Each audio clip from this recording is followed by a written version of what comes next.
5 days ago, heading into week 8, I traded away Patrick Mahomes, the overall QB1. It was a deal with Robbie Lang, who's been a Fantasy Football for Winners community member on the Facebook page for, I think, about 11 years, 12 years. And it was my second trade of the season. Both have been with him. Had a lot of discussions with a lot of other managers. Talked about that strategy of just making sure you keep communication lines open because you never know. With Robbie, the first trade we did was I sent him Woody Marks and Blake Corum, and he sent me R.J. Harvey, Sean Tucker, and Darius Slayton. I did not know back then, this was 4 weeks ago, who could know, that Harvey and Tucker basically pushed me over the top this week. It was insane to get 4 touchdowns from 2 backup running backs, essentially, even though Harvey is definitely ascending. That trade has worked out, even though I miss Woody Marks.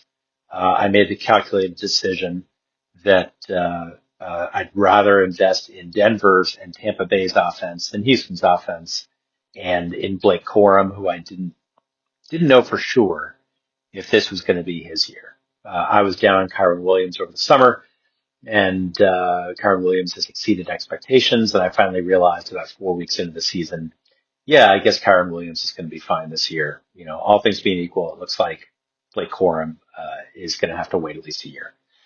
The other trade, the trade I did 5 days ago, was much tougher. It was tougher because I drafted 2 quarterbacks. I talked about this before. Drafted Lamar Jackson at the end of the second round, towards the end of the second round of a 14-team league. My ESPN app said that T. Higgins was the best player available at that point. I went with Lamar Jackson. And T. Higgins was the WR6, the 6th highest scoring wide receiver last season in points per game. The problem is he played only, I think, 12 games. But on the field, he was near elite when he played. He has not been anywhere close to near elite this season. And so I decided, and I also drafted Patrick Mahomes in the, I think it was the 6th round. And because I felt I needed to. I felt, well, you know, he's essentially a hedge in case Lamar Jackson gets hurt.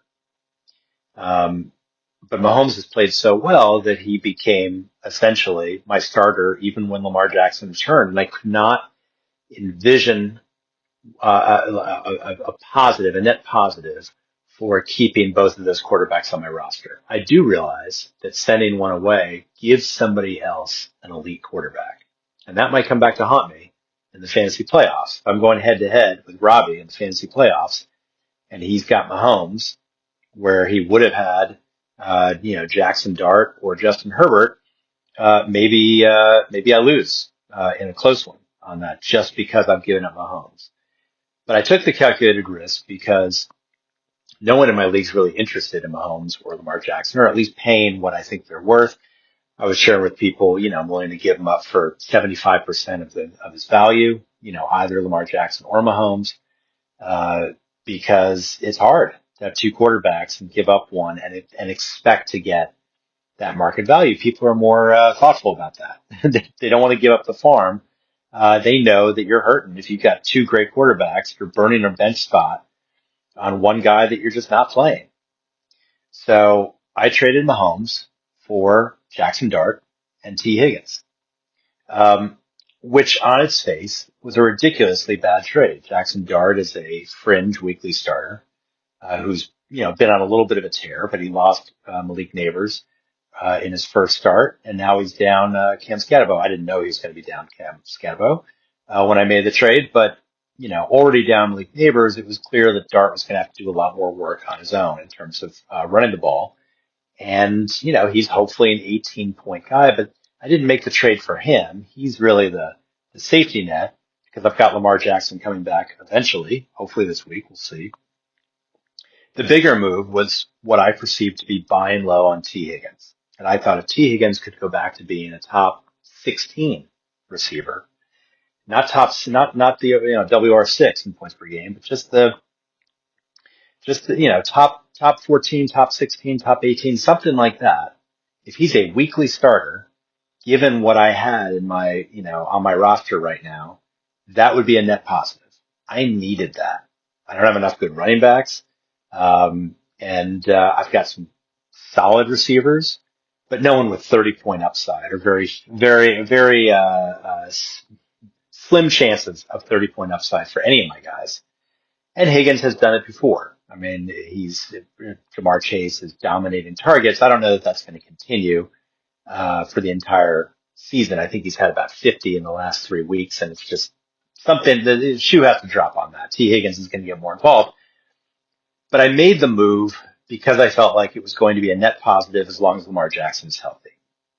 Some of you out there might be in a similar boat where you're carrying two guys and you don't know what to do. And what I would urge you to do, whether it's, you have two great quarterbacks or if you have four great running backs and you feel like you need to trade one because you're weak at wide receiver, whatever it is, you're probably not going to get market value because your opponent is looking at your lineup and they see that you're just leaving points on the table every single week. And if you're leaving points on the table, people in general are not going to give you as much value for the guys you've got on your bench, even if they are great, because they know that you're just, you need to get rid of that guy more sometimes than they need that guy, if that makes sense, because you need that value. You need to fill a gap somewhere else. And the only way to do it is to part ways with someone who's very good that you just don't need.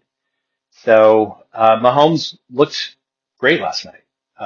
Not great in the first half, but overall, great. He did his job. He got 20 plus points. He is still an elite quarterback. And, Higgins scored on 2 targets.